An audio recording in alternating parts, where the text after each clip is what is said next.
Noye gbasadi emi wae. Bana tunu. Bona tunu. Noye gbasa. Le grand maître spirituel d'Assojo vous convie donc à des rencontres tous les dimanches à partir de 21h.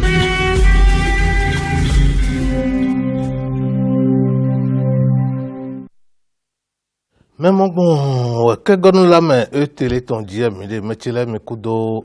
au bada. Mais bien, ma coso bureau bavi, nous prenons mi temps les cons, mais tu es Océan FM dilay, mi lo mi makro bavi, bombo mi temps les cons, da sojon dobo mi de soti dengbe. Lonado mi do me dile gan koko, bon, on quoi dinjan, le khorosa et télé ton bon, egbe elo nuye gbasa we mi kolede. Mina ye nuye do nuye ji mina tunu do nume. Mechele mi. Gbadanu egbe elo diyon mina kenu do fie mi ko be khosinye. Mina le vlon kandenu. Mina kenu do nu pe khaseu. Lo na le kun va mena pede. Bon mina do mo jeme do ali tonu deji. Me mako tunde e na le do.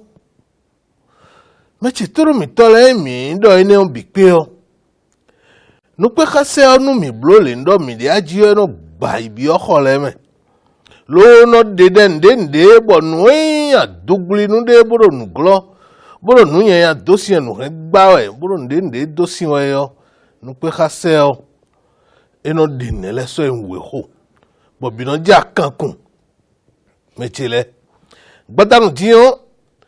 eh, mais tu nous pouvons casser du goudondo, mais il y a dit, on a eu Jono de Ponumi. Bon, Jono, énéon. Nous pouvons casser, ouais, banou. Bon, bien, bantomé. Bon, et des sous on a des counotons. Bon, vinon yo gbede mina se beton. Ben na tinu me. Bon, mi de sunon mina se. Mais chile, ene ogudobonu gameon, na huwe mi pede yo. Mina hukanu mi. Bon, mina kanu ni de biyo. Maka na huwe mi ajewe yo. Mina dome chile. Mina dindine. Mechile. Ndo gbenu mi bo pagbe ndo polopo mi ton kaka so ido. Kuna do mi no me jile. Mi kudo oji. Do kutonu podo khaton le po me.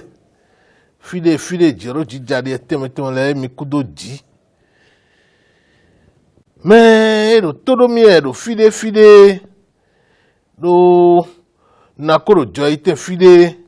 Aranu te fide din gbe bobobo na do medecin khogbasa salon me nkan do medecin khonono me din bona do gbe bobo e na kunpon e me na sise we nu boy nele biyon bo jeha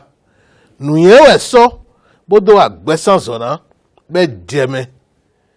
be do nu yen bo na idifi bo zanu yen bo do glonu ena gboli khwemele ezanu yen bodo monu bodo nukan nu yen yanya o ewe mi kana gbe nu yen yanya o mi na gbe bo fon mi na ro gbigbe dejiwe mechele ena chen mi na za che han ropo bo hunu sinu wanu na bo na dinkan de mbra dido a che han ri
Machela mi ache khane dine bona mi ache bo mina din wa miton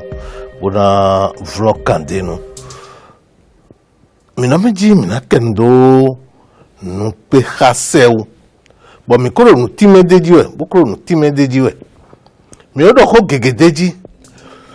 e kana pacha me gege bo ina no kambio yide do meji newe ekonoblo no pe khaseu gbe newe ekonoblo no pe khase ogbe me gege na no kamo bio yidi mina tinu medo ene ojinu mi egbe elo bo tubonu mina vlog kanu le no blo no pe khase ogbon yo me chitoro mi tole no ere na mo tubo blo no pe khase ole yo mina tinye me nu mi ete we kare na mo bona blo no pe khase o ani e karena mo bona blo no pe khaseo mi do to mi ganji enye janu kwe kase oblogwe yo edo dandame adido poti ba yilo kwe huzu ana huzu kwe do kento sunu kento yonu ajanu chanu kenu hunu bi kwe huzu o adiene yo ete konowa e ale yo nui nu nyanya azantewe no lena ale no azantewe yo asana ledi chobonu kwede vona wa hun gawo me mi de din yo me bikoro lilewe me bikoro adi kwe wuzu olewe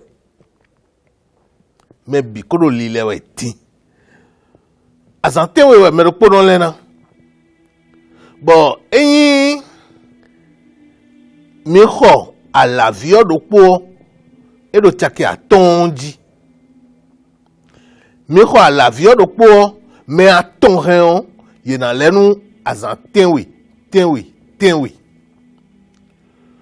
alavio chake atonji we de bondo etewe kwe wuzu okono wa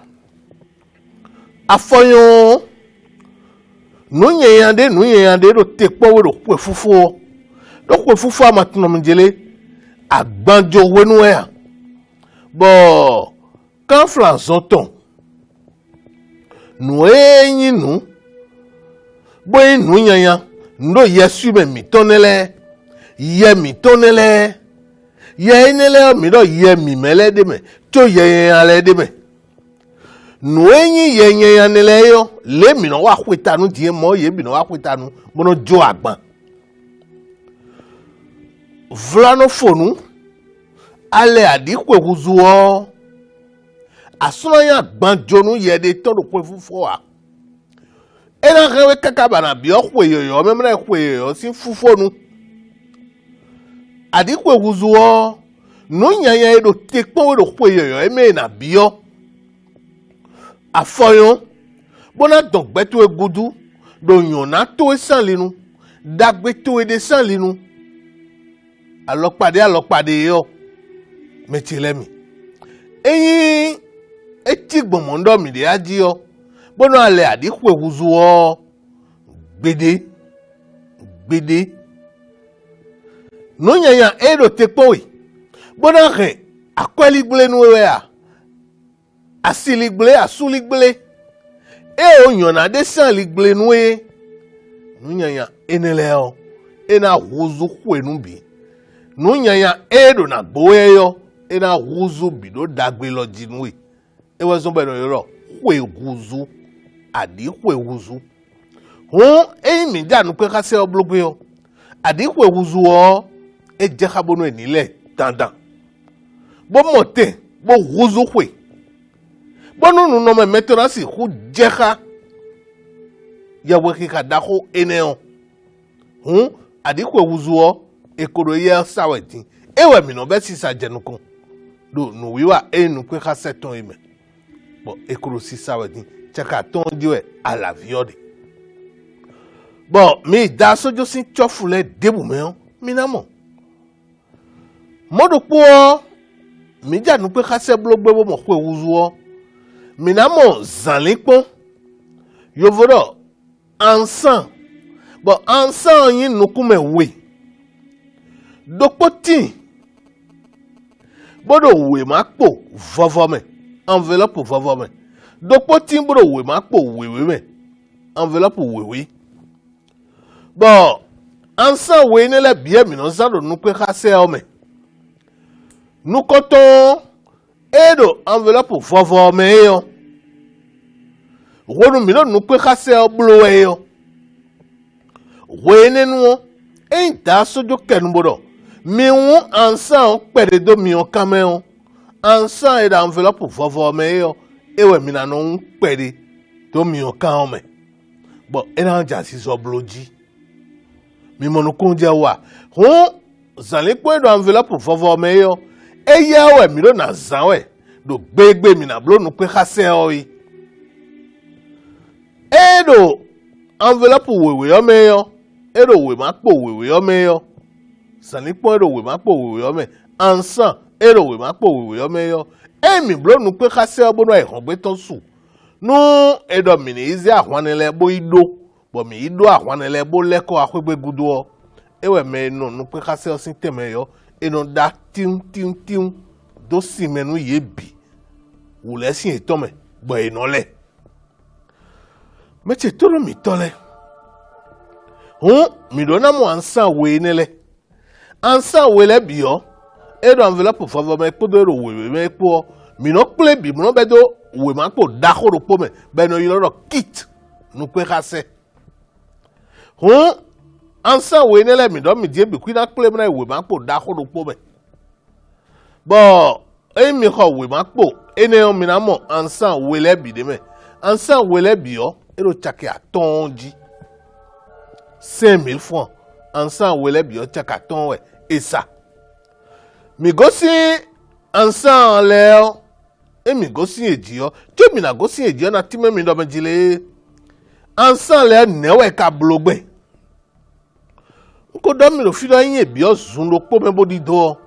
amale do yin ye ton nu bi o male de àwọn je méjì male de àwọn aglo male de ake male de mi mo kun je wa àwọn ama enele bi teme on eno khopele podo zalin pon sin goto opo amiton po ati on sin goto po da miton po bodo to da zalin pon na eno do da ansan ona le eyanu igbon ehene meche toro mi tole emi mo ansan le pe o mi na mo àwọn ne dopo àwọn ne o edo couleur de dandan jena yan edo couleur de dandan jena yan esi couleur debu wiwi o wewe o kono o afino o egbe debu a ni fe ko yan àwọn ne edo asu alo asia ni fe ko yin àwọn ne bo àwọn ne o ne mi kono zan eye ogbon wenu mi lo nu pe ka se oblo we yo fi de me lo nu pe ka se o me bo eno bi odo mi je eni do honu àwọn ne o eni do honu àwọn ne o bo o ve mo ya de ro gbetu e me yo a do bini no àwọn ne o le no do honu gbetu e ro ado o ve to e pe yo le ba wa de bo gbetu e na tigbo e le abado gbetu e na no gbon e nu edo nu kumia nu e wa do se ogun bado bio e bo maka ko moro se o si ya be ka juro ba na bio se bo se ona na we ana do nu ni lebi o fe wa do jenu kan nu àwọn ne o to bo abio nu e ba ide le bodo yan na meton e ba ide le do nu pe ka se sin bubulu o me o apakwe de be bueno do hunu àwọn o me chilemi ete wa àwọn je ikono zan ina pacha bumbo mi na ro teme le ro fine ezan koklo a ezan papa a ezan dowe a ezan khwele a ezan khwe o khele a ba àwọn je no zan àwọn o dai khoko sin do mi na tun do meji to de letin bonu kwe fufo le bonu eja kwe fufo si kwe dugbe yo àwọn ne we to gan itono si bono do khona no pule àwọn ne be no do khona be no yin do ji be no zo kaka mo no yibi be yin won do be no do won na be no ido se e poro bubula no to de le me kaka je fi egbedi ete wa àwọn ne je ikonoze àwọn ne o eze Christian si alijio mina mondo meji do yawo mame o ero wenu Jean Baptiste do yawo sina lenu Jesus weru Jordan to me yo wenu Jesus bi o to me yo àwọn ne do po adoje abotonta bo ese ma o to sin gbe be do meji me lo vitie vive na we mi do toy mi monokun je wa apakwe defo àwọn ne do Christian si an lidi o eyin un ton yesi seton eyin un ton yesi seton mi gosi ene oji yo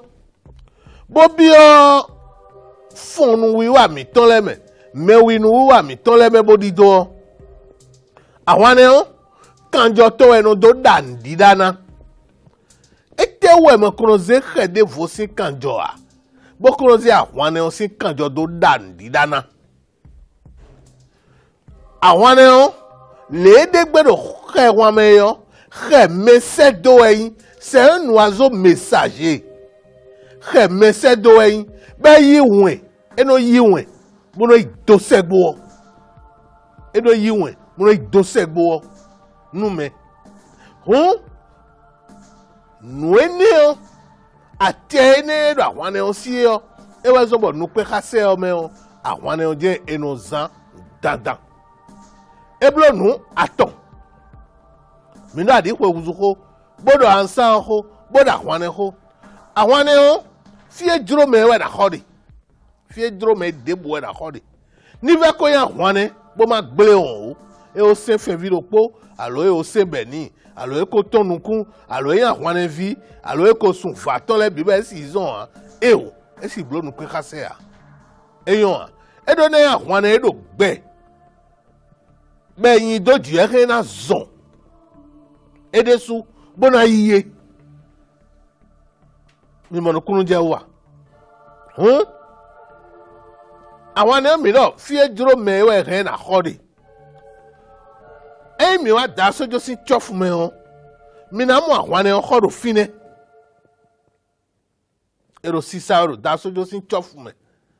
tsọ́fù lẹ́ bí mẹ́ mìíràn mú àwọn ẹni kọ́ mina mo medele no tiali to mono do sisawe nu mi jo ablo nu pe kase one kasi de wa jemi diji do yewu do itewutu mi blo nu pe kase dele wa ibo mele ko àwọn ni da lonu do memo hun legan bo gbe àwọn ni le wa do yo gbedagbe ya e ti di no memi to le no do wule win bagbon le bi mewe bono le ze no devo so da hwane hwan me be no ya hwane be no aro sisa mi gban ali to we do ene wa zombo mi je gbigbeji me tele mi àwọn ne juro mero fi debu o e na khodi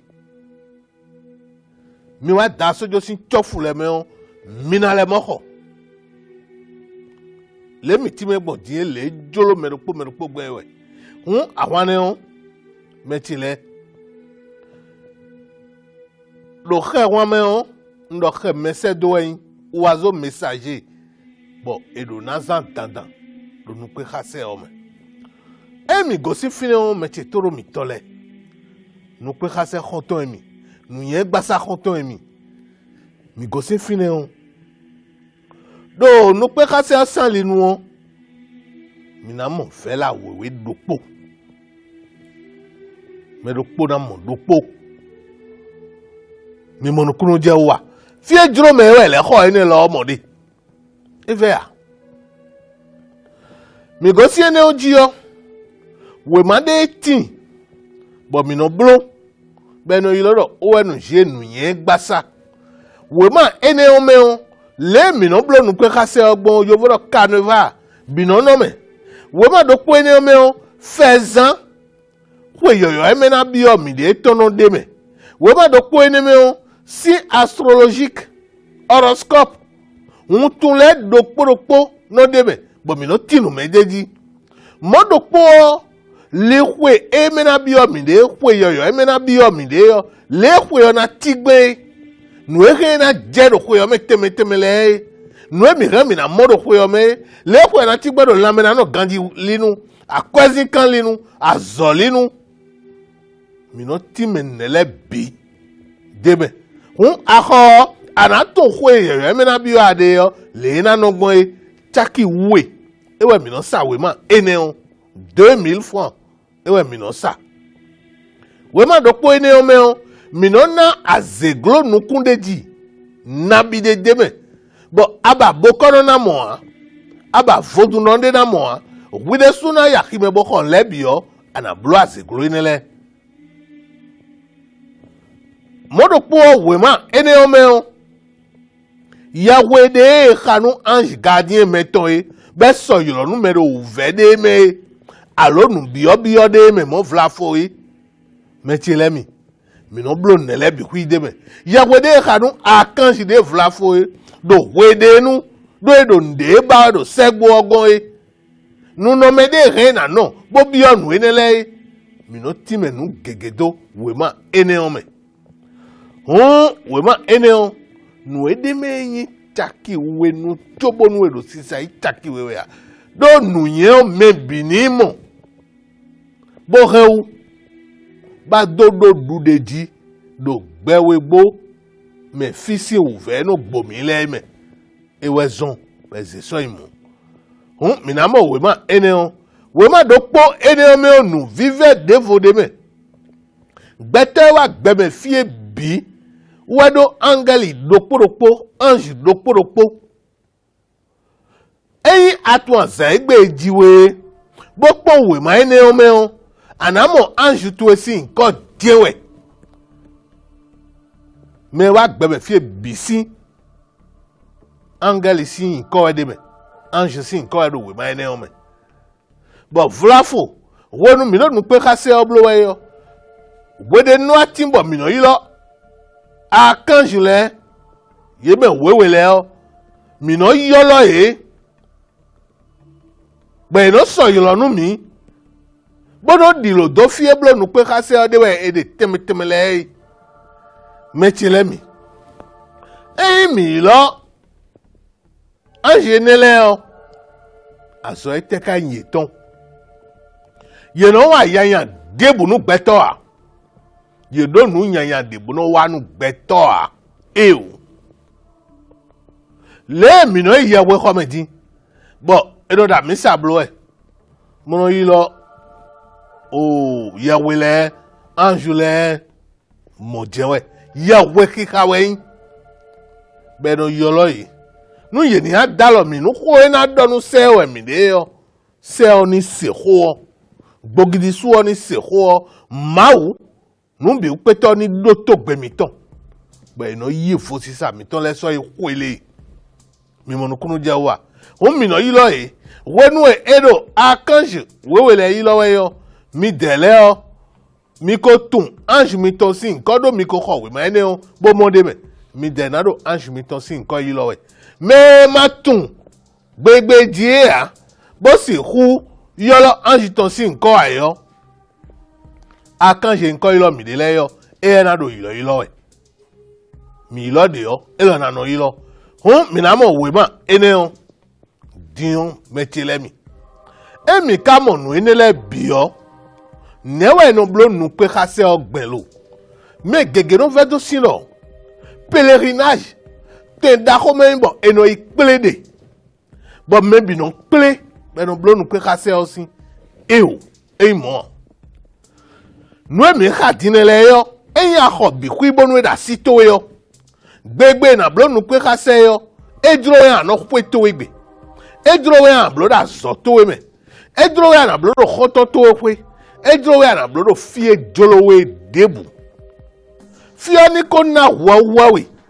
bonu wura de ni ma do fio nu ananu abodi no me hun kuku me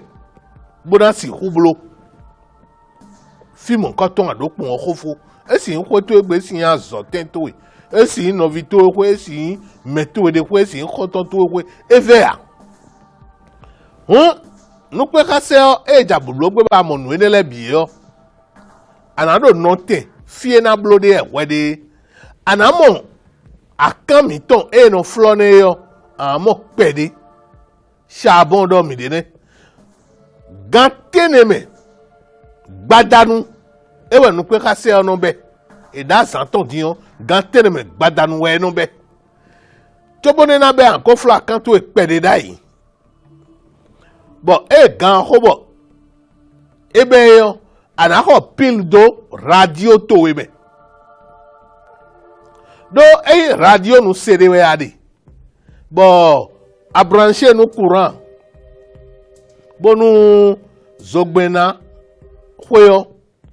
wa se do nous canton bon courant coupé yo non vite radio to na coupé asana si rousia ya ka ho pile do radio me on bon nous courant na coupé yo ando nto esi a charger portable to e gandi yo ando si se bon nous do da so do de yo ando bisi e na bloblo e mais ti toro mi tole na timenu e do meji nous peut passer un fil de ouais no ikple de bo me bi don play a wetu egbe kho to e meja na no no te dro we jana no boblo e nu le bi ko da si to we yo gbe ne gbe yo da sojo sin gbe yo anado si se we radio di anasero radio OCFM di anasero télévision télé di gbavinu peno télé di radio devonale agona minale dobo minale si nous comptons minon blodo o suome mois de décembre me ndido kakaja zan ye de gbedin mina to azan mina si azan si nko me ti toro mi tole e ado no tento yo da sojo nyena do fie nde ledi ba do gbekese we bo nu e na blo temetemele le nu na ingbe na dudo e ba do todo mi e mo na do bloblo wa do kweto egbe no tento we wonu na do ni wan san do mi o kame ana un deme wonu na do e o mi level un defo deme ana un deme wonu na do a cheran do pona din yo mi na se mi de un bona grand bon mi de concentration bona do to a cheran bona ze aimiton sodo nu wa wa mi de ji wonu na do mebi ni kwekwi me de makendo me de gbe me yo anati kwi hunu e do yen de fi yo ando ko to gbe na do sise we do télévision to alo gbavi bonbon to me alo portable to me bona do nu e do nde bi kwi blo we listen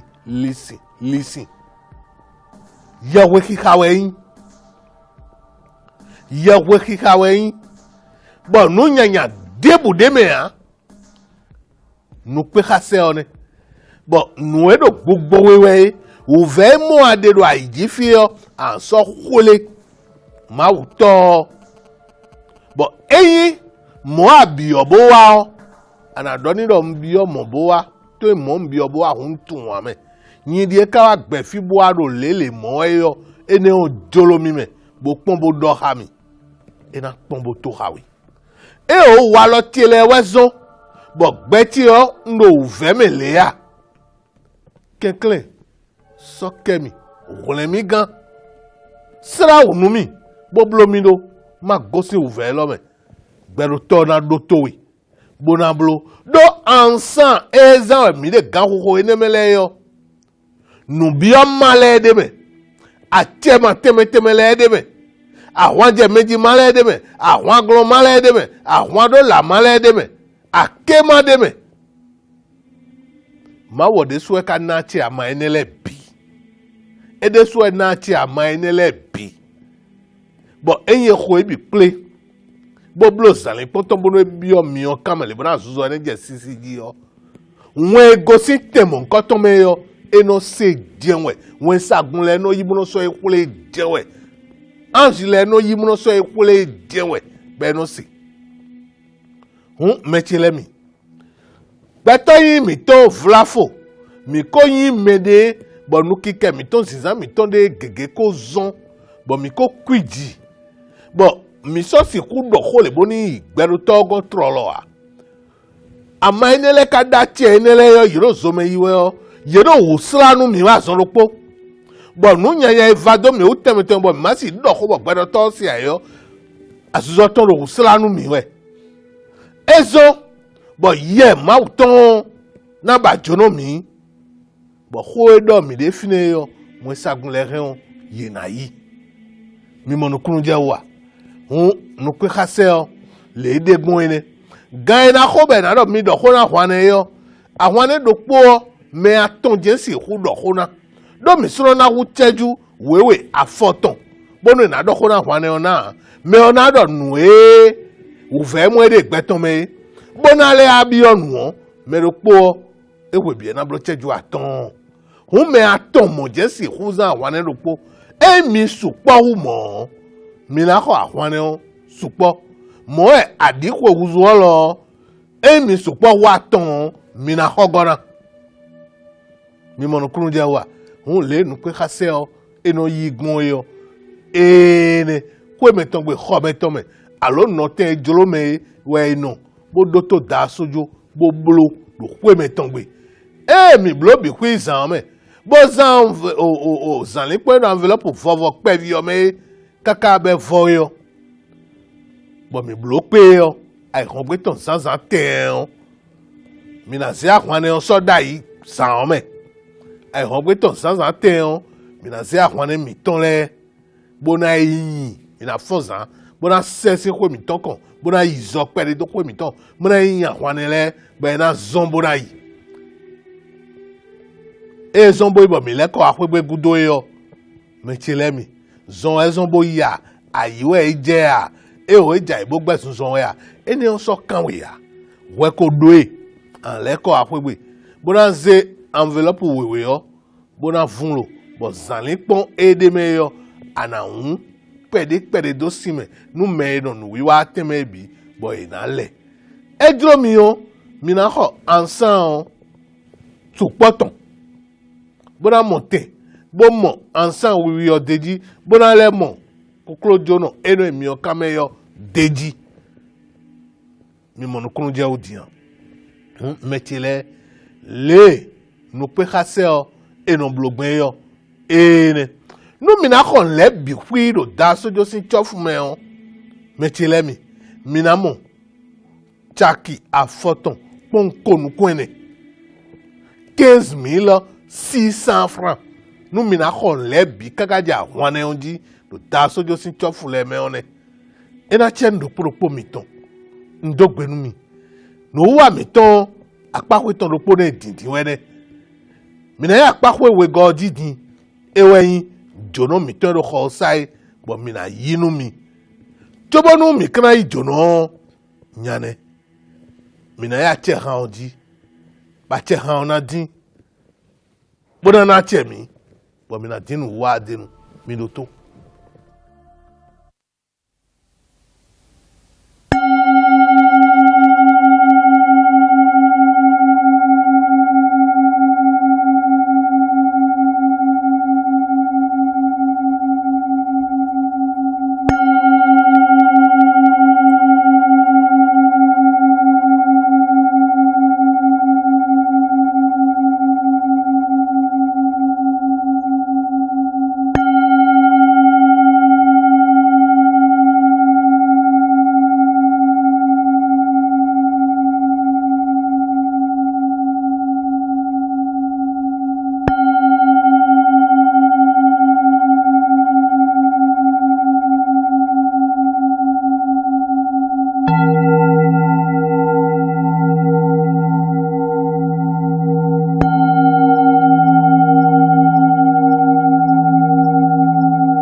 Mechi Gavino Peno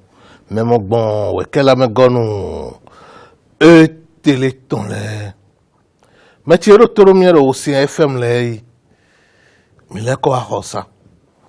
Bo na domi ji le na blo nu kwe kase ogbon teme ntimene nkana timenu miro ada zehun ma blo eyin ada zehun bono du mela ma blo eyin aide akoha yenyanya dede yovoro pat aide akoha yenyanya dede hun ma blo atiyan di ano gbomuno hume boyi gbetonu brabra muno hume hun ba blo apapo do poro fine bo me keke no kan bi odoro me ka de hokun esi hublo a me de hokun rena blo nu kwe kase bona blo bi o weton le sin susoke do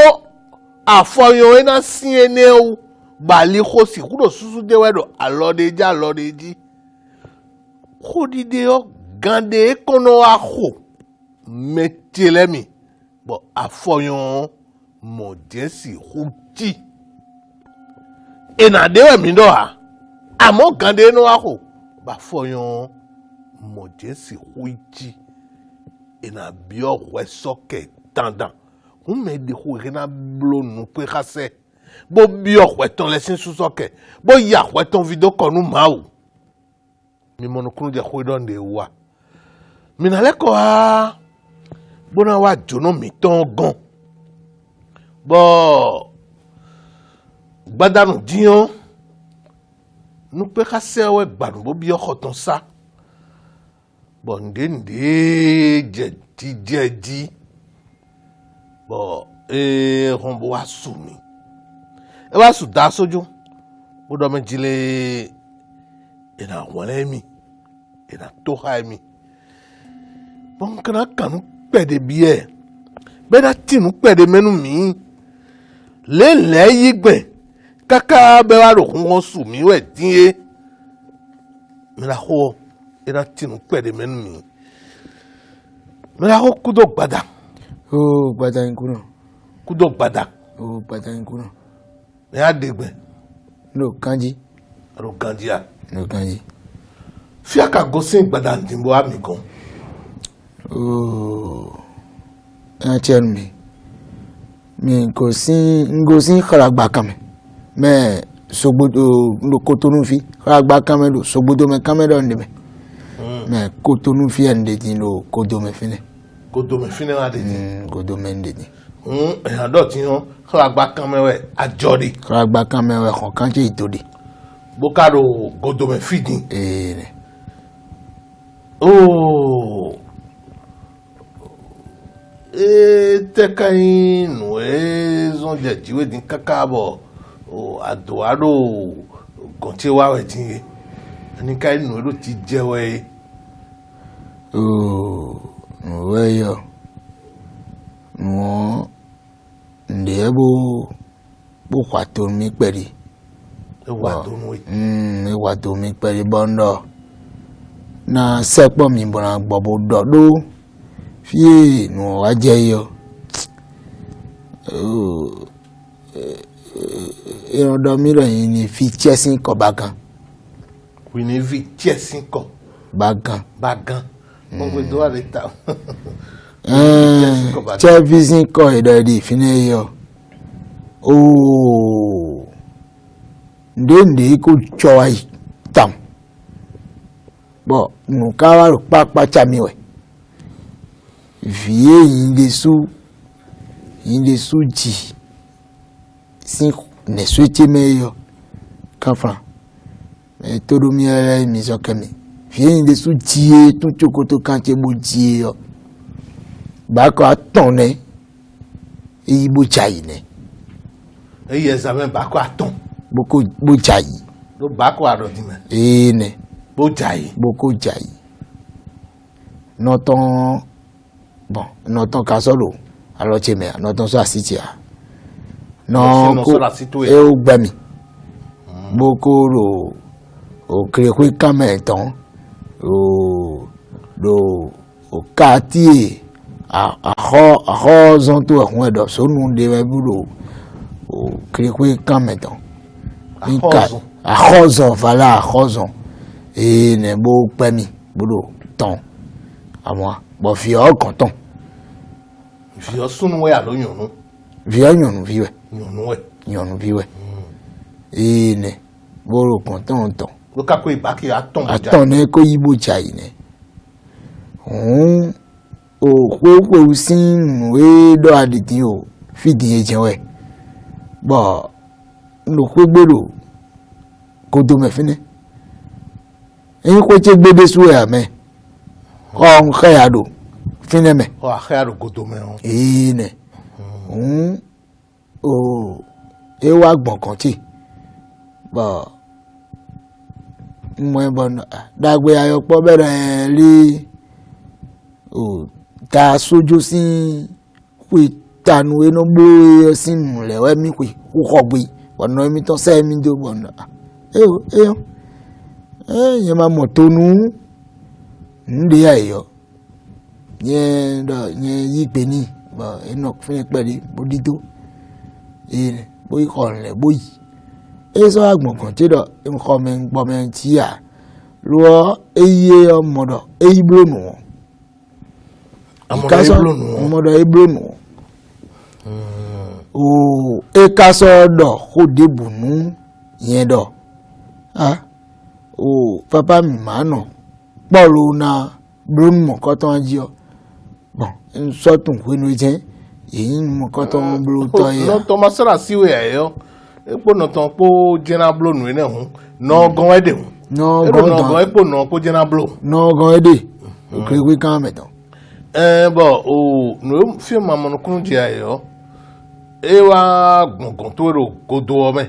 e tun fi ade ro godo ome e tun fi ende godo ome wa gbongbon to ro fine lo mi ko ngbe nu mo kun khogbe ye iblopo to gbopo un so mo to na so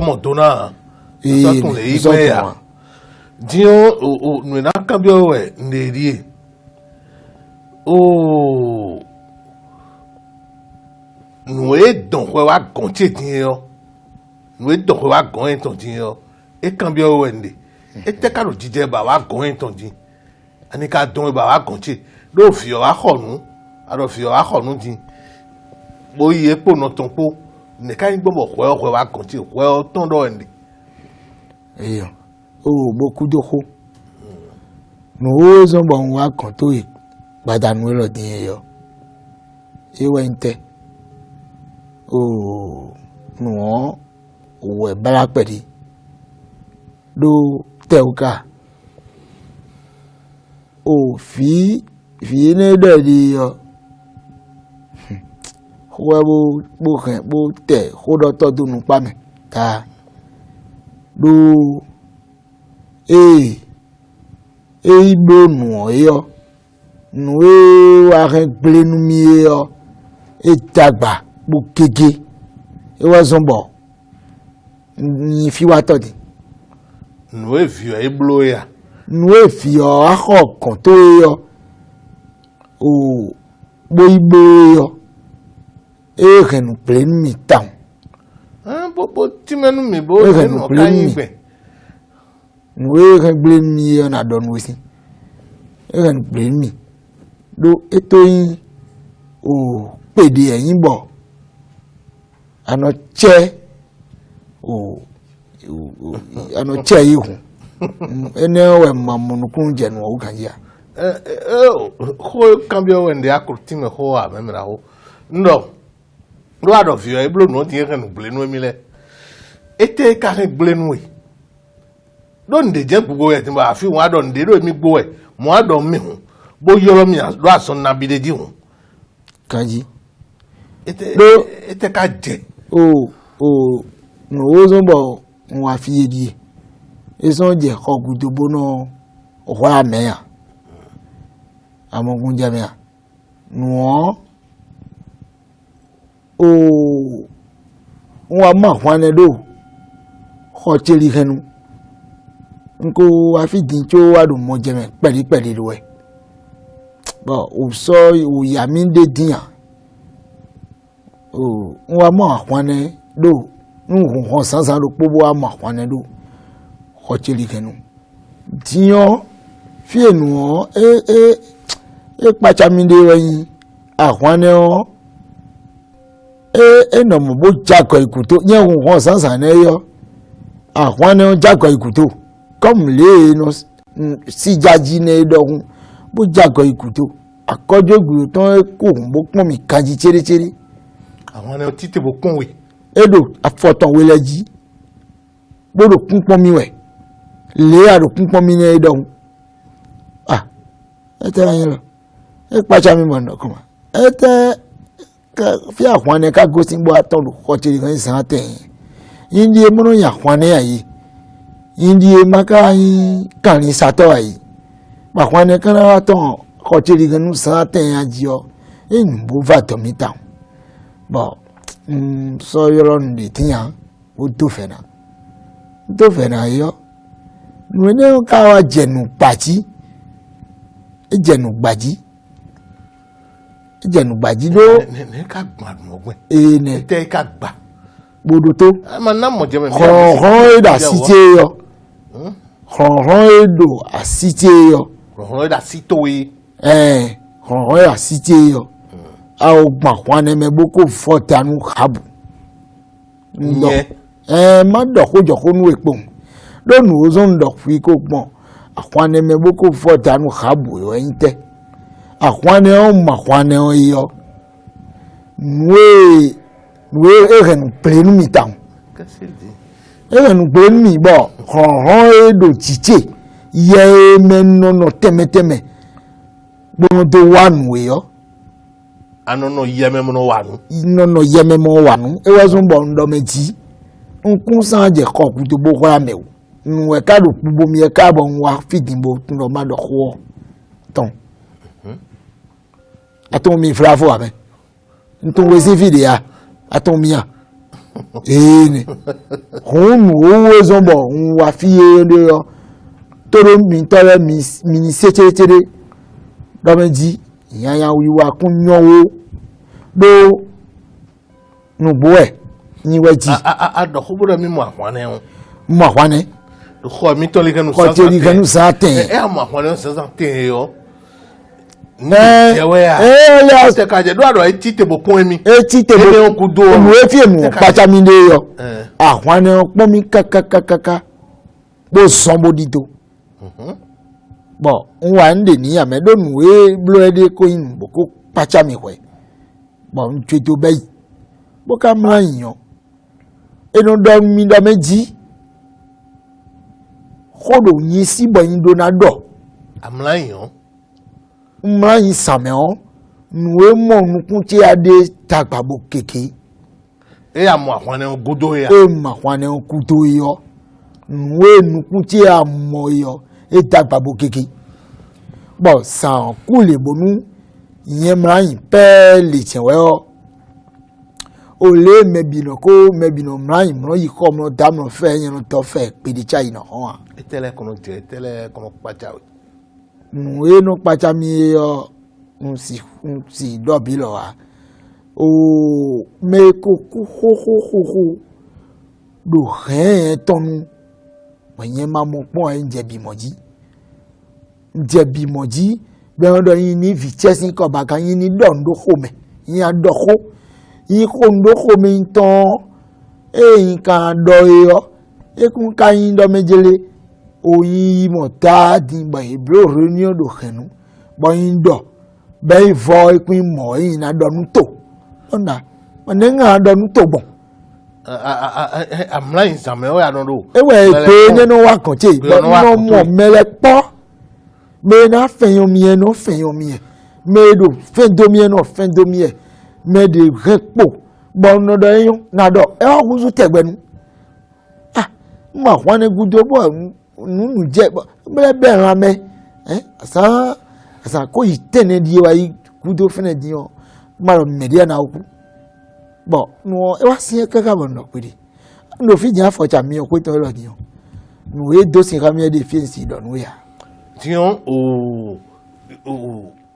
adam lo nu enele moji anu je yo ye do kuni do ndo ko mi do yin na do ko e kun ka ndo ko mbe da idonu donu yin na donu ta no donu be abrahim bo ko ele to yin na dona bondo na donu to bone akime na ijebo do a ne wo kan mo ta bo nu o papa cha mi kaka bo nwa yo do ko mi bo aro nwa yo lo fiti yo ono le yopo ne ka gbon a pèdè rẹ̀ bá bọ́ á chẹ́míà ara mi ayé hondo ta sójú gan ta sójú ọ̀sẹ̀ wẹ́ tó kàn ṣe wẹ́ à bọ́ aka ayé honu kùtó bó ibronu mi tán mi ká sọ́ adọ́nu yẹn tó igbó wà mi ká bronu hàn kùtó pòun yọ mi fíríbì tó yẹn jí bọ̀ nùnù jẹ́ kú bomijí ẹnu kú kókó wà mẹ́ta. Bon nunu je gbogbo meji bo fi ende fi din yore kun ta ikun to mi de aro mo donu fi to yo ndo money we ya do money ni ka do bedo le emi na ta o sin ni mero yin bo yin na yole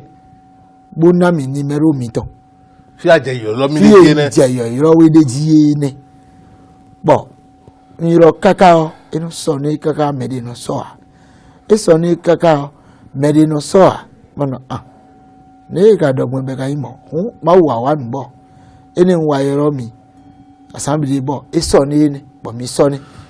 bo mi do jile emi na yiyan ndo ko ha bunu mi bo mi do mi na yiyan ne o emi ayi nda so emi tonji ndo ko yi mi so do pe le gbe ta un gbe ko mi to ko ta mi bo azosin aliho enu ene o de hun ko te gbe enu yi me de ya ndonu ro òfin abo na to mo iho eyo amola so meje yin lo wede hun kaji mo je no blogbon no yi mero ko tegbe ya no yi mero ko tegbe ya ene ni ma fe otutu o naka ndo po bi o aro kodo e tin yo aro me jile fi mi ton wa donu emi mi do ho yo fi mi ton donu mi do mi na ta sojo sin numero emi kaji le mi ka doni lo le nu oye blo ye fli kon ye mi leji aja lo da sojo se mi se ido ko mi ton ya ji njo akambi owero akotun da sojo oda iwe ha a se da sojo sin khopon ya ewu o nu e no blo ko fufu enele akose khoton pon ya do fun gbe ado ehun mo nu kun chebe a se khote pon ya tun mi pon ya ntun we pon nunu a jije tin tí ó bo nwa ntun we to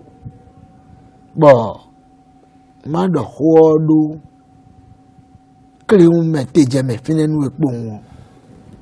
lo fidin yo ba mo mi etin yo ba ye mo we khami etin yo o so je to na so bu so kemi ndu asi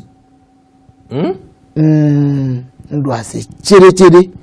aduaze kaji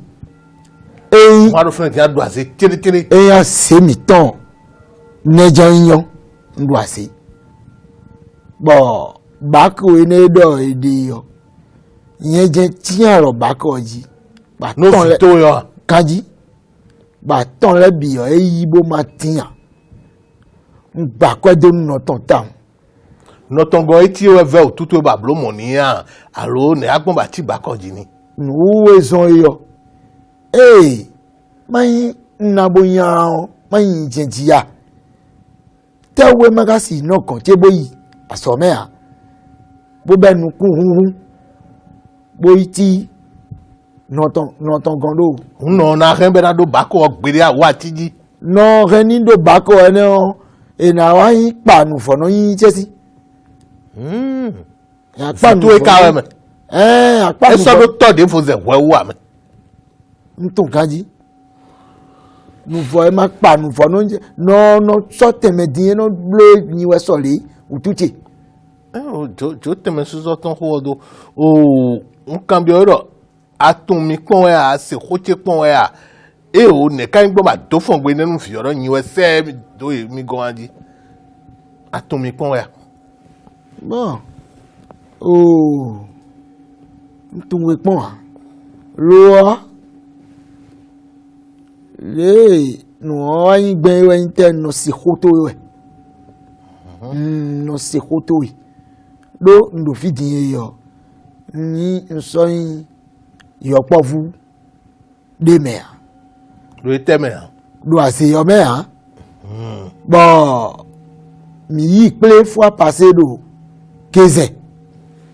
mi ple lo kézẹ bọ kéké ìtàn wá ìwà fàájì pọ lo kézẹ fínẹ mi ìsànfàmì tán jí lo kézẹ azevadi we mi azevadi lo samẹ lo kézẹ bọ kéké ìtàn gbé àwọn oníbo wa ìyànnú wa súnú wa bọ kó tó ẹwẹ mi lóye gbé mi tán bó pé mi lọ pé gúdó yọ kó tó ẹ ṣètàkùn kó yẹn tán kájí kó yẹn tán kó mi tán ẹ ṣètàkùn gbódò méjì lé ìpinnu lórí télé tàbí radio lónà do mi sun ẹ mọ do mẹlẹsùn ẹ mi àti tọlẹ à mi dẹrẹ sun ẹ pòun akọrọ sùn mọnù bó bọ anọ do mi sun ẹ bọ yẹnà bónà do kó mi tán dọ ẹ bọ mẹkó tíyan délẹ do fínẹ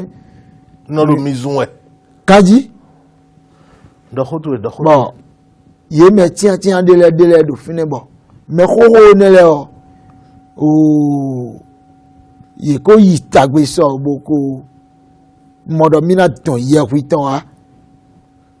bo mina mo do nu pa fi nu peno mi ton me ya ton ye ton agba bi nu peno mi je ton me ya ton ye mi ton wa nu mi bo mina mo nu kun jeji bo me aro pa ijan yin taun bó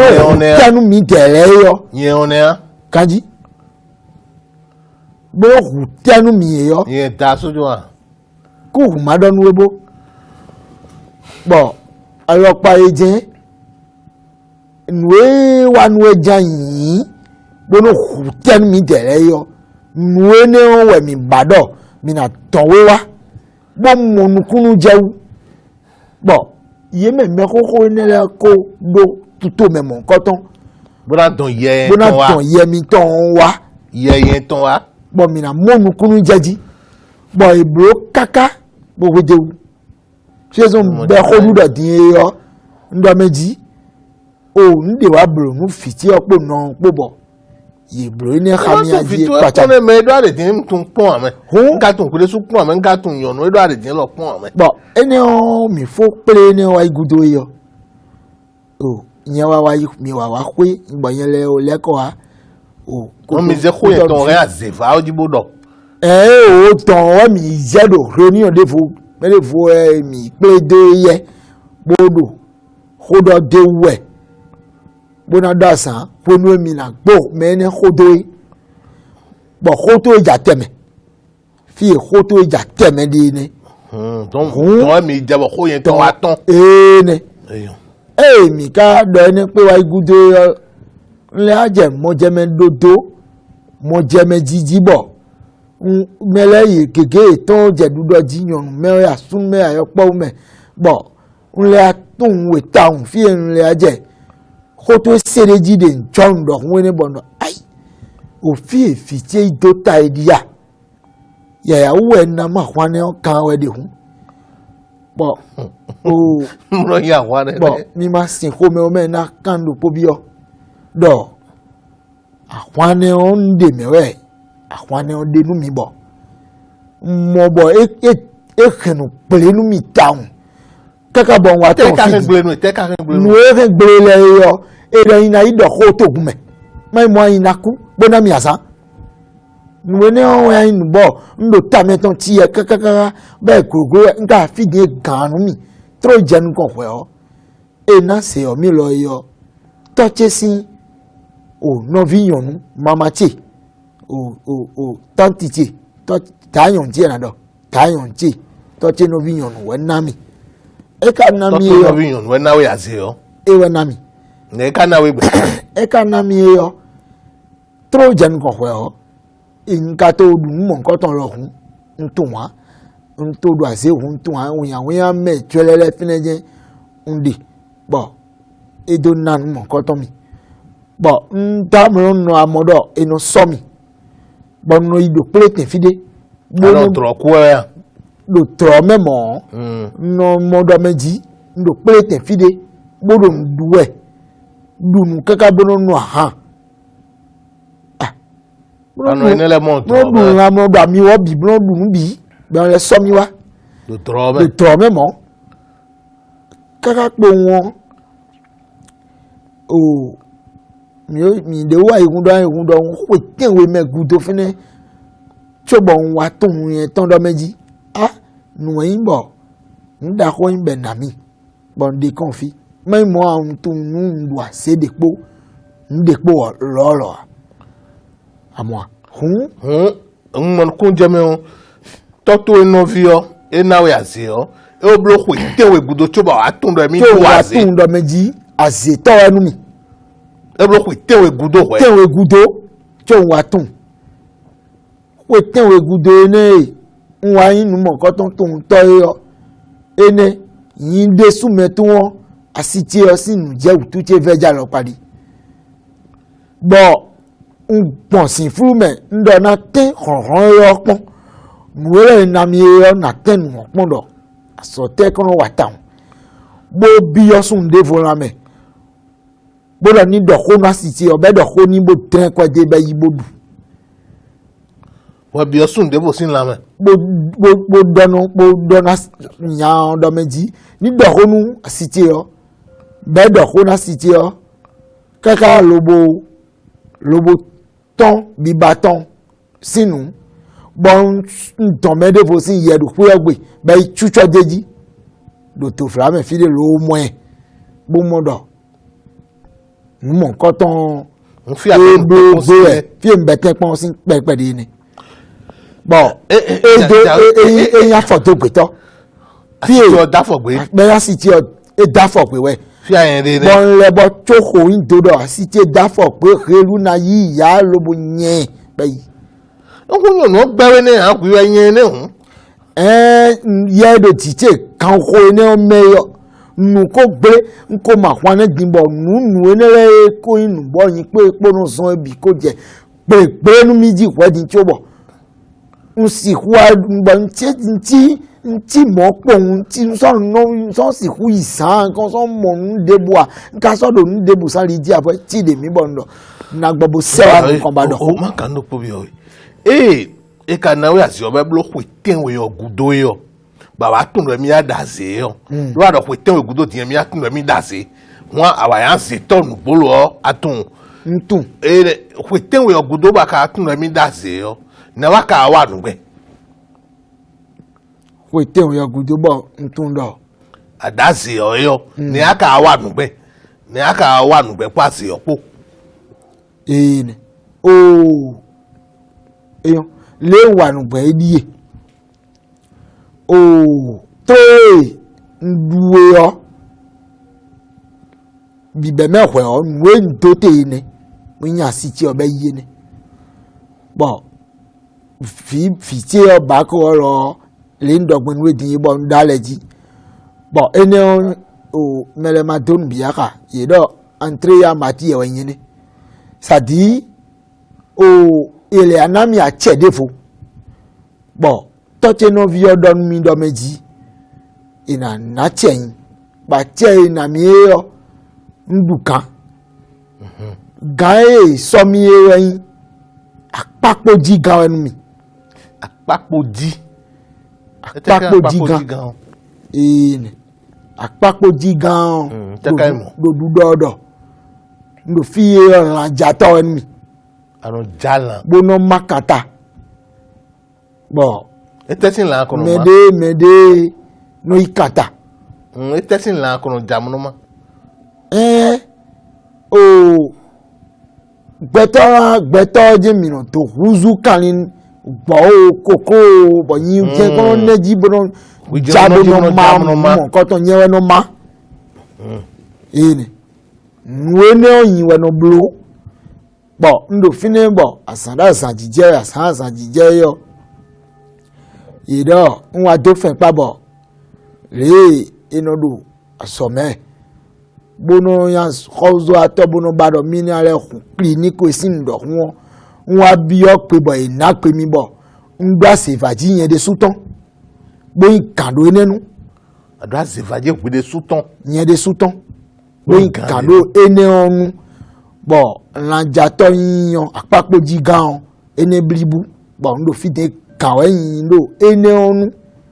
on pe de su do akunto idin nda kunche do Xavier fi do Cotonou fi Xavier ro mi pa Cotonou pa fi ya kanji bon endo akunche do Xavier fi ne yo o yopo vuwe a o mehowe a yon sunu me no ya so me kwele bono na se yopo vule bono moten bono to iba kunche na moten buko o masarasi par exemple dion amodo meji o malele le ado kando bo bi kon masarasi bo do kando itan yi edo hunwe mbado mablo bada kunche do fo me hodo o lajijasin apakoyo ewe ndi bo bevulu kan peri waje biye meji ana o kanta mede dion adole ina meje ton yo esu wemi ton o kete de ton bo ho je waji bo nka da yi kana dede bo biyo pe be wa yin gbe na mi ton bo ndo yugun teme tie defo to xevier yo bo me nko nanu mo nko ton peri din se din yo o bi pepe do o kande o panton nukun atonmo kande gbanton nukun aton ene kande gbanton nukun aton 73 wenu imoyi 73 78 do wali me 78 na 73 me soka do poropo 73 wenu alors to me trop fi ende fi din bo beto do poropo 73 bo bikoyin aseto e blo kande panu kwaton na me ene kande panu kwaton we don de ne bo bikodo khacheji surtout yopo vule o eno modo meji no pacha mi lo fine yo adameji le mi dasi yo ko ni mi atun do mi dasi yo le mi don de ndesi ko ni ado enu atosin lo fine yo aso ti menu mi to bo wa situation ko ojibo aro asi emi ton ewe mi re akweton gbole bo ti ba kije nu fi emi ton kete a nu atosin to bo wa situation yo do ado ko agunji te aka dosin ye donu mi da meji do fi ni agunji pacha mi pere mi je ka gbon bo tun do ngbon nu mo ko ton ji ko kan bi o wende a ko me sin ko a adomeji mi donde lesin nu ya ka dosin bodo ya so time bo wa situation ko oji faun eyan o nu weyo nu o de ponwe nwa nu kayinde we ti we nka modo nu yin bo nwa kayinde ita ka wa ha wide do maudo zone men no wedding sade dia aro podo me mi de hu o aro kala gbasin kame no agba kamewe ngosin ndobo ngosin ere nanu mi o iye wa bio me vive atomi bodo yin na do li onunena zavadi na bonali azekache na robo nkana yi ache o kheme na zoma ya rame na sonjo yele domido yon ina yi ache mon koton me viva ton yon yin kana na kwe chobo nwene si hui mon koton na gbeto aton chobo ina si hu cho teme mon koton nu yin deji bo npon kakayo ndo oblige gbogbo so touchy toto de soa bo so nochi bo so novite yan ndo pogona bo as a toto bo so nochi o ze novito yan ndo pogona novite yan we da de ko ya so me ka bo se ibade me pedi e ko ton de ayo anaze sojo do maso ijo anasi hui achemo koton ha mina yi ralisa ro po mona ya che han ro po di we to bra le wa khosa bra kan bi o do ko ine o a che han ro po na di we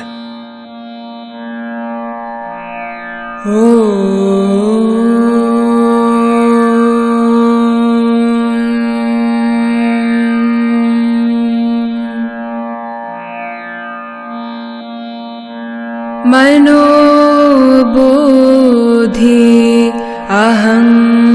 अहंकार चित्तनिनाहम् न च श्रोत्रजिह्वे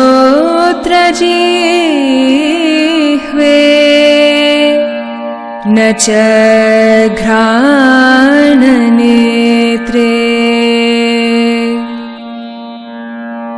न च व्योमभूमिर्न तेजो न वायु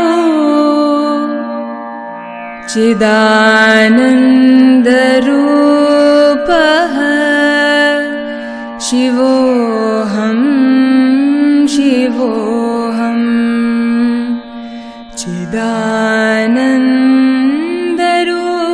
चिदानन्दरूपः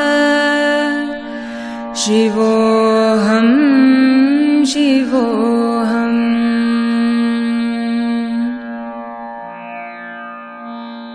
न च प्राणसंयो न वै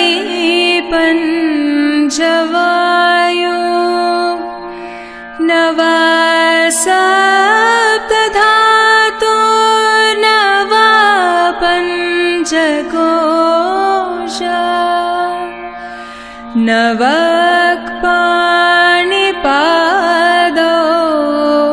न चोपस्तपायो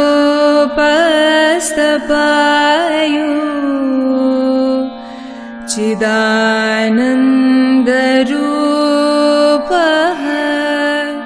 शिवोऽहं शिवोऽहं चिदानन्दरूपः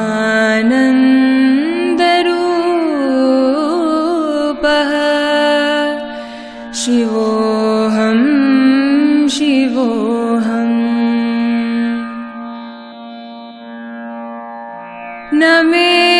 द्वेषरागो न मे लोभमोहो मदो नैव मयि मात्सर्यभाव न धर्मो न चार्तो न कामो न मोक्ष चिदानन्दरूपः शिवो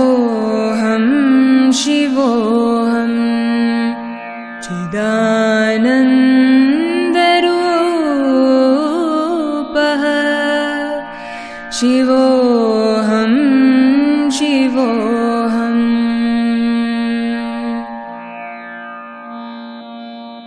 न पुण्यं न पापं न सौख्यं न दुःखं न मन्त्रो न तीर्थं न वेदा न यज्ञा अहं भोजनं नैव भोज्यां न भोक्ता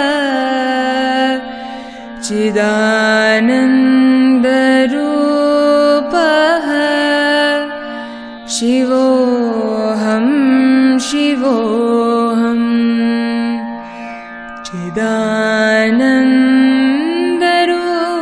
चिदानन्दरूपः शिवोऽहं शिवोऽहम् न मृत्यो न शङ्का न मे जातिभेदा पिता नैव मे नैव माता न जन्म न बन्धुर्न मित्रं गुरुनैव शेषः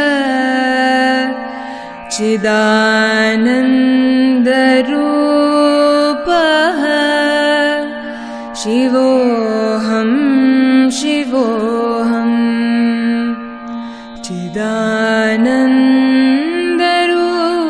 चिदानन्दरूपः शिवोऽहं शिवोऽहम् अहं निर्विकल्पो निराकाररूपो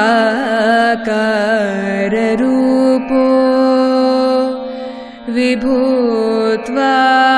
च सर्वत्र mechile mileko boa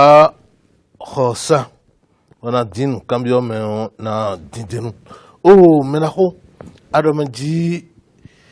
le emi dwazi ogudoyo domeji eminana me aton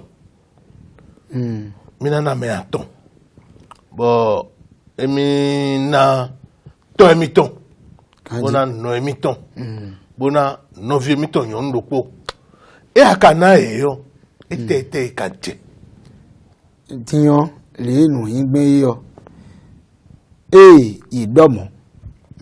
meleka domo me ko pache mi ndo afa se faji we domo bo o ncho bodo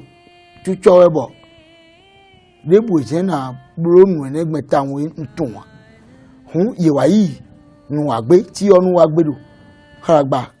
kan mi tan fene boko yi wa nu bo leko do ma do ko bewe ya we don jendo suso mi emi odo kaka bo wa je ko to me fidi gbogbo khaya ko bo tifi ne hun ye me keke ko ton do ton bon gba obligé bo hansin fini wati ko to me fidi ne gbogbo chobru owo bo po apa ko e bo dewu ati pa to zo are ati pa to no blo ati zo no wa ne menizie wanu mi ngbabodo pa ene ho edu fi bodewu ndo chucho bo ene ka domon mi ne bo yeyi wa ti onu bo leko meleka wa ti onu ti oru poku bo to ti oyi no ti oro yi no bi ti oro yi ama bo fami to le bi ye me bi yi we ka ya yen je mai dede me ado yen di ma yen go yan anu ye ama mo yi yen ide a et le fi bon il bon mode quand il est ton et surpris moto mais il sont et no jabendo occasion o mi tomi ja ko to ndan e ma ton le bibi o kun do po me bon ti onu wa ko nu le o me wa ti onu le no mo kun me we ka kodo won me gonu chauffeur o ye ma isen we do moto o me bon ye chae o e jabojo masido bojo sekwedo bó jẹ́ pé òròdè yádó wẹ́gbó gbódó sẹ́kọ̀ pé vrame fínẹ́ bọ̀ títánà ló póká tí ń bọ́ àpè pẹ̀ìkàn tán pẹ̀ìkàn káàmẹ́ yí ẹ̀ dì àṣìká o àfọfọfọ ló pókàdò ká ọmọ bọ̀ àṣìká tó ọmọ àṣìká tẹ̀ ọ́ ẹ àfọfọfọ ló pódé mẹ́ àwọn ẹni kò détruit nù nílẹ̀ bínú míì nous sommes non doméji et nous pelé avant tout et nous pelé tant nous sommes domoyo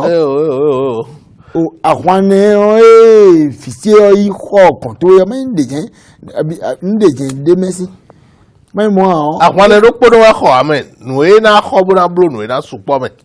ene avant le podo amen bu kan le bi lo fini nbe a nde fini ba blo tanda do khunmi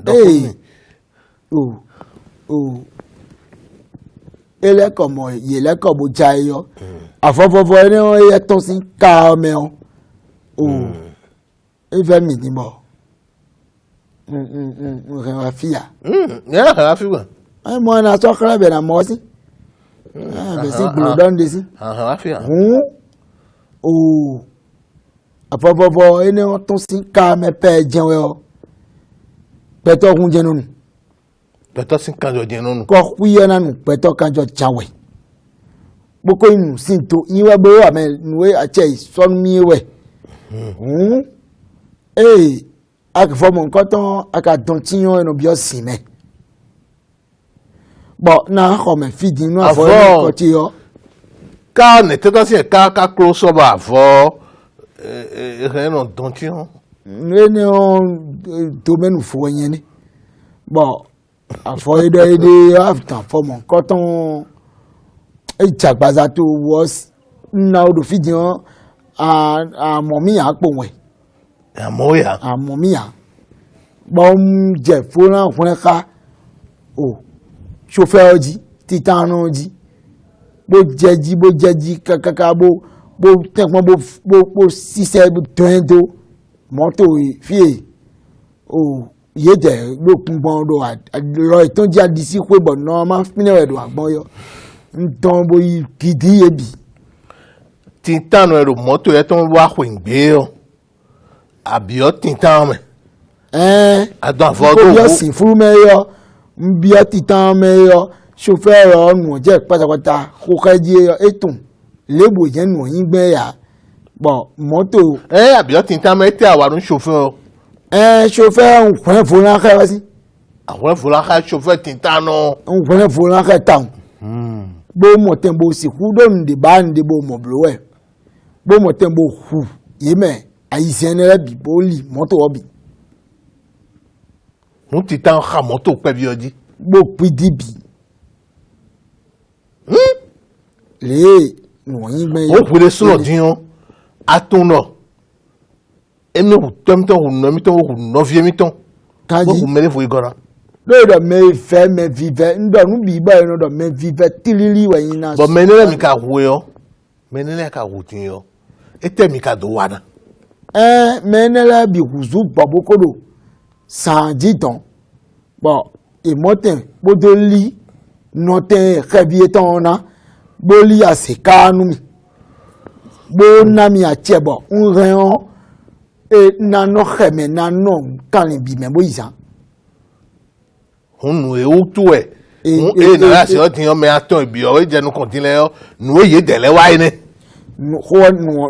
ye ma ton ine nu e de wa yo ene nu ne oh me na ho do ba nu mi ton le me o mi se do meji Messi de timbo do fwetu epa. To me. Bokoro bejeton da ho me. But Messi ene o we atodo bo zingidi hobo. Elo wi sedo. Sinto me. Do mi ba to no pele no mi se ni. Atun Messi mo nkan ton. Àwọn mi tin po me. O no we yo. Mo nkan ton jonugbo. Ene manga odo to khogbe menu e fidi ndo meji. Keke ton pe boko ton. Bo ton mi. Ouezon. Bon, ngbobo ati kodo me fi. Messi mo nkan ton do ade yo. O pe le no pobo eno na tontin pe ne yo. Ene ewe o mi no na pe mi no blo pe. E ka yin pe po enu blo pe yin mo e asati pe na topo won enu yen. Eye do kanle sin afara me. Bo yin kando bu no do podo pe ne o sin apakwe. Diyan o mi ka dewu bodewu tun bo yen do fin de pa e kankan bo benu mi e obo tu wo ka je sisi but tawe ne no fina lobo do meji e kuna be pe onu yin pere pon o Te we ka do. Tutu e wa te we ka do. mo ene je ma so tun wa but e pe yo but yen do nu bi bo e Akan be no tu e do we kuna benu hu yo. Akwa kan bi e. La do e lo ro pe kan le me. e lo gawe yin de mesi o nkan bi yo me yin we do pe che na we ya bo ka do bo tu che ka wa be do ya be nu mi ya e ka no fina lobo do meji le yan ene o le emi kun ba mu ni be pe ni to le yi pe o tro diyan yin na wa da faja pe me bo kan pe gbele onda na da faja pe me ba kan pe pli ne ya ka mo to nu yen gbe bo tu yen ton do meji yen na da faja pe o me lo kan pe o pli ji bon gbo alisa do won yezenu to nchon me boy be pe onu mi nugbo a bo ndo yo eve wa bon pe bo eni wa inugbo bo na we dey fo be pe o e ka be pe o e yo me ni be pe o yo enu o vive mi e ka bo ndo kwe nwa wa njo nu ndo zimbo ibe kwe biwi biro kache me ni Abeg pe ko na we ton bi. do kache me bon àjò tó àgbà hàn tán ẹgbẹgbẹ kújọ àṣà tán tẹnẹgbẹ yọ àjò tó àgbà hàn tán lobo gbẹkẹ ọ bó kò nàwé ọ kẹkàbọ fíèmìdè yọ tìyẹn ìjẹwẹ ọ ẹdọ tó tó wé ntunu ẹ wá pọn tènìyàn ẹ wá gbọ ajì ọ nsọmọ tó náà àmọ́ tó tó wé ẹdẹ tó bọ yẹn kò sí tó wọ mẹbọ wá tí kò dó mẹfì ẹnì hùn ene wa igudo dawe zombo kwenton ma bi kwe ayo do nubo e kwe ne bro mo koton bo ajo do ajo to ni be yi kwe ne bo kwe ne o sin ye kan un be ka en to me ba esi se to wa nde na Ahun kwe o sin ye kan. be do fine ti trodi be ka so si so do wa nde na mo kan gbe de me upon sinu we kwa Yan dawe yo yan sin ko baba si o. Do ba do na be do ho de nu mi lo fine bo. ho dawe yo de nu yin gbon yo o ti mo yo nka yin bu ton se de nu tite asuwo tite koropono te bon we ne o enu afotan wu kaka bo agba bo blapa bon apa ene be kudo o asika meon afofofo ede meyo nka pedi bokun de ledo afo ene afo fufu ene o me lobo to bon kwa komi ton eno dandu nane deme kula ko te kan kula Che. ko je to nuwenele nkunu na eji cheka nuwene oji yo nbabara bo eno ke gbele epo nuwene nkubo bla da fo me epo je epo no po a nu mo nkan to n so nponse fun me mo so do apa agoro la to me fini but era sa thinking the prayer e kan say oyin egbe amoje ma se ni egbe ere apa Oyin apa akade cho gbẹ̀dì. ma ku ere yin ni apa ka de gbẹ̀dì apa idede o ete ani kakaka egbon fibi fije nde ku yi lo mo kanji bóyá sisi edo e fibi pon e ba emi ma se ya e don itavu kan e ma se ya ba ipo obligé bo sen afo ese afọ nu yan e safo nu yan bo yan diyan e so ado mi me fi egbetiyan eno mi medin o ku so mi me a e ku di yo e ku di bo ko ton le wa bo yi yin sikiti bo yere wa gba mi do ko do me fi ene fi bora re ne ku to bo wi e wa kete bo ndo e mo ran ton se ti me e mo ti fi aro te mi bo fi we aji e bo no ne sikiti bo mi du wa assembly ni sun sa ton mo blo e sunsan ton mo bla jere din Eh. tofi din to fi din jan we oh mira ho le ni aro dudo e teme kaka so e do ne do fia de fine din se we nu ado aze yo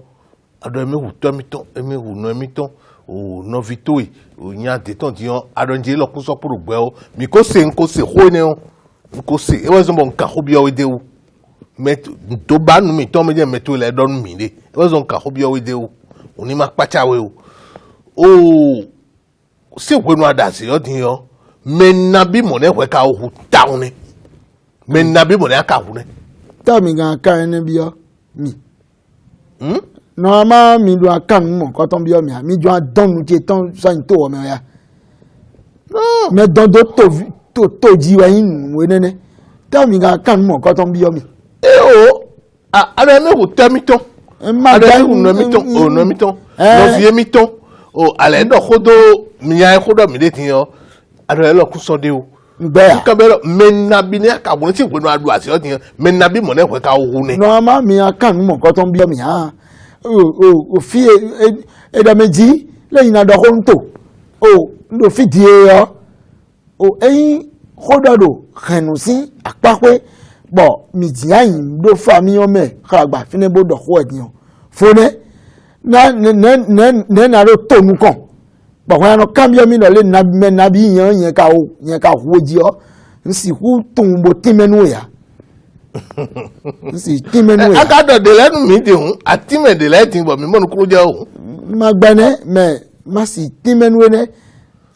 ne abado manoro to vile ne do pon ka mi akade buka nu do ta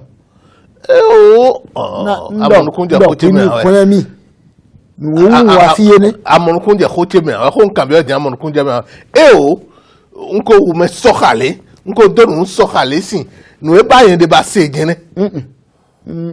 ti tumbo na do nu ya eyon oh na le Si, kan danu na not na le kan no po bi o do aro khodo e ranu le de le kenke ndo fi oh kan France on tome masin Si, ko me danu debu toribo. masin ko me debu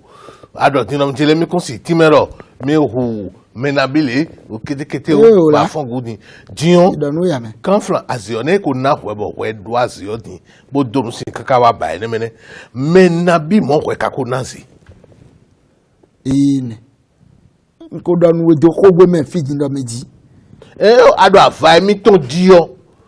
avai mi le ton dio gbeto kande gbanu kwanton we do alo mi ton me da avai mi ton di me ne le kere di anazi a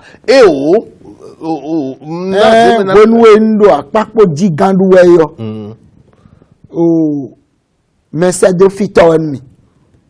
bon ino seyin lo do fi bo ni ndo meji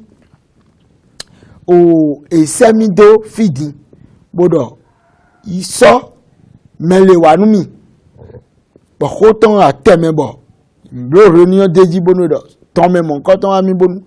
Ibonu ou à modon, non. Car au mieux aider, mais de quoi,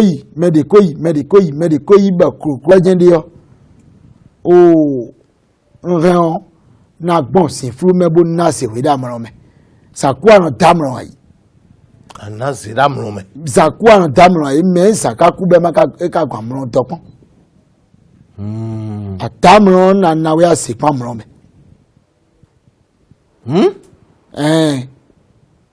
Anera mlome. Modo mi on mlome. Tio me nabi mo akakuna me soka nabi mo akakuna. Mais soka e ton bon, rien na ipeton nou yo. Ben na se dimbo. Oh, menele ko do ase, boko do ase, bo do ase yo. E so kwekwe debuwa. Ewe ya. E so kwekwe a. Asi lo soka de mi ta won. Chonu bana se mi di. Oh, me na isupo. Me ana esupo. Eyon. Oh, ete otu e. Ado ho wa idin yo. Ado avatu eji tin ho yo. Ado menjile. Sundo finebo meho, nyondo finebo meho, ti yo po vu le ro po. Mi no na file da so mo ko le. Oh, te o mi ka jase na yo po vu leji. Ete o mi ka da si yo na yo po vu le we. Asi yo po vu nu wenya. Adamo adatingba. Me khonu kere ayo po vu nu je eloyin fe do. Asi do finebo. Sin todo o. Eko de yo. Asi yo. Le tout de do won asede. Kande nu kundo po e bi. Kande nu kundo po yo. Mindo. Oh, Flafo, mi me fine din yo. Mi de din yo. Nkan san do ko ya do nu ye do asiwe de jen pe jin ka bon wa tan fi nu babra ta wen ne. Do nta u ka son bon do mo. Me so point so si le ado mi en ja sa do ke wa. Oh. Nu we yo. Kande nu kundo po e na yo po vu le o do ayi me ko bonu e na we yo eno ya kujodo eno yinu yen do bikui kande nu kundo po e san pa ko e bikui me chobono kujodo wa e ka yin yo po vu bonu e ka do kala fine bonu ananu mo nkan ton yo po vu le ye de no su ye no asusu de me ye no ayi kojo kande nu kundo po o bi memle mo nu kunje asinkan ji bi chobono ku ene do ba mi lo de bodo 3 ton do ba kaka mo mi na yo po vu le o ye ro du kande nu kundo po bi jono complete kande nu kundo po e bi kwi yo yen me fi din yo ma nko du bia chobonu ye ele kon mi din to bonu nwa ikuto wa. Oh, azeo. Ete wa mi mokro no we holi. Le mi penu so. Bono glaso. Bodo ronso yo. Te mi mokro no we holi. Bono wa do khame ya. Bo ye me je mi no mo wa do khame. Te mi mokro panu ko mele mo bo no mo. Me ye di panu ko mi bo janu wa khame gbe te mokro imo. Oh. Ni lo na kando pobio bo o mi na timen mi bona mon kun jew etenu to mi ton po gbe ya to che oku to to ku ai no to lo ma ku a no to po gbe ya bo to to ka oku bo to to e do na ku e yo ku e hwie hwe mo be hwe mo ya hwe mo ku o ya lo ka bi o be fi ku o to che mo ya mo ku a mo ya re bana ka ma se gbon e je ni a ma se ogbon akadi ayo me ku de ku pa se po bi je ndo po si azeo e ka ro kreba mi no ko gbon lo meji bo hasi no le ko no ji ka ton do ku o mo na so po do wi na wa le na wa kete eyin azeo we ko le mi awa ntan mo yo enesi azemayin azeo azede kwa mevoa moje kwa lo makade ase mevo ni si aze opodo aovi po de teka gbonfo nu de teka gbonfo ye mewele me difference debu de me a ovia wenya khosu le kando tonti bata for sendio semba hoye dogunwe a ovia yin no ase sa se mevo a ovisi one day sa ovi mevo a se si one day a force alo mewe no wanu le de pebo yene ebo aze opodo aovi opo mekan gan ovio je gan ovio ya chepe da chepe pa do ase oji we da chepe pa ase oji we da chepe pa ase oji we da chepe pa ase oji bo yele o ye yanya eno do ya nu gbeton le yo àwọn de teme ase yo ka de do ene o me ase kwa do po menye nu ne bi desi do ye ne da de fine tin yo o ede bolo fo no ase ya mo ja ase ro makade bolo fo nu ye ya ine ye obi en do po ase o no kon du ye o be ye no yi wan bo no leko wa bo no adope ase o je meje ye katon panu babala le bi o ye alopa tente me we aji o bi o ase me we de ye balabala le bi o ye balabala lopa bi ku draw dimbo mo kan ni lo yiyan wewe ku draw dimbo amo video do to me ku draw ma mo do ero mi aso to mi o me eto kan mi bo seto me aso yen bo khotu e ka bo yin fon ye alopa ni le bi o ase me je ye ni le bi de si de ma ko fo ndede kan ho na mi gan ho ko ipo bi me la ho dion gbe won ti akado mo na yin sedo gbe oji bo mi da suta nu wa gbe wa yen do bona yin sedo todo mi tole yo e wa yin do meji nu yin do meji mede tun yen ton do meji fe no ku gatu do to nu yin do me na odo ye kono do me ko le ono do lo di do meji no nena be amagro eno sudi to hun fede na si ku kron amagro na bedo bo si ku kron entedo nka de boka modo todo mi tolewe merci si we do hosu si meko tu meko teme boyito ene wito ena wi amo yiwe sole yiwe imeko yiwe pache le me o debo yi atunwa meko do mayin ko fine no bro mo ato yo me kuya jimia kuya no jagi da samemia mayin ko fine eta wanu aka yin town fi ase no akambio mi din do mejeli ase ole no we kokododo akodo pin todo won aji yo fi ase do ron de yo eni me o do di de da ri je bo e ka o da se ton bo fine bo ado wi e do mo yen lo bo lo do taze yo ye ran ye na fo kawi c'est toi isan e si ko menio e wa no kawi eyan ene bo nuwe kan akade yo nuo e ka inu pe via lo nuwe son kaka bo yen wa da ijenjon fidin yo nuwo yin bo inu bo pacha mi ta won fun wa no kon de ipe via me abakonu kwide town be na lopenuwe bo wa so kawe alo me ene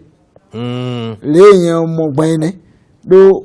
bon de janga de bode ulo amo yen ngo na ponwe ko alo nu ena yo ena chenwe me na ho boku do oho meche toro mi tole gan ho ina mi gan ho ko ipo ubi na mo kon bo pedi do afoje ra mi o ko ton lo tiyan ndo akpọmọ debu a ntona si toyin bon ko ne wa do egbeji ntona yi ko bo tamro fe le no to mo ehun won ntonwa Wa do fidi ya. nu nkosi fidi ikwebonu mauda mi bonu ntamro eranyo sinu nto amro to we ya damro do ko ya Mi na le dikati ya. naniwe Mi dem na le dikati ya. nuwe bro ende yo mi ko kan bi kan bresi wunya duande de un fi chesi ro nuwe don de se edima do so tene ko do ne nu ne bi de wunya yin bo ndudu ati si O ga ho ko ipo ubi. Meche toro mi tole. Wọ́n mi tán èrò fi kankan lẹ́mi na zee sọ́dọ̀ òtó mẹ́nu mi. Mẹ́tí lẹ́mi. Mi na tún dọ̀ mẹ́tí lé nu pé ká sẹ́ ọ. Àzàn tó kó lẹ́rù gbé sọ ẹ̀. Bọ̀ malimali mẹ́tí ọ́ mi na sẹ́ àzàn ọ́. Àdínkù ewuzu ọ́ mi dọ́ mi dínà ẹ̀kúrò sísá ẹ̀. Bọ̀ mẹ́ na kọ́ lẹ́ kó kọ́ bó kúrò lílẹ̀ wẹ̀. Àwọn sàn lẹ́ ọ́. Ooo. Dimanche jàwé ọ́. Vobodugbe ejawe yo mina yin canton bo enaje sisaji besin dimanche jawe din yo mina yin ansan lesin kan be enaje sisaji meche lemi en vla fobono alokan de bonu mina kan de bio sedo da sojo sin agbale sa o mina ilo 94 71 02 02. Même moi, il y a 94 71 03 03. Allo 97 46 75 75. Donc 94 71 02 02. 94 71 03 03. Allo 97 46 75 75. 97 46 75 75 edo WhatsApp bonu vla phone mi lo boni ma wa zo awe mi ren mi na se won dogbon WhatsApp di 97 46 75 75 di e mana yi gbenu mi tro lo a e na wa yi gbenu mi do won no wale yo e do supo de su titengbe meche toro mi tole e na tendo propo mi ton dogbenu mi bo pagbenu do poropo mi ton bo na donu mi do metile gaho na mi yo gaho yipo ubi ndogbe mi mero toro mi ero osi FM jile mi me ero etele jile ndogbenu mi me da goreji bro mi mo le ndogbenu mi lobonu esu azan tanton gbe yo mi na le sekple do nu wa mi ton kon e na chendo propo mi ton ma oni bro mi fun e ni azan tanton gbe lo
Shivo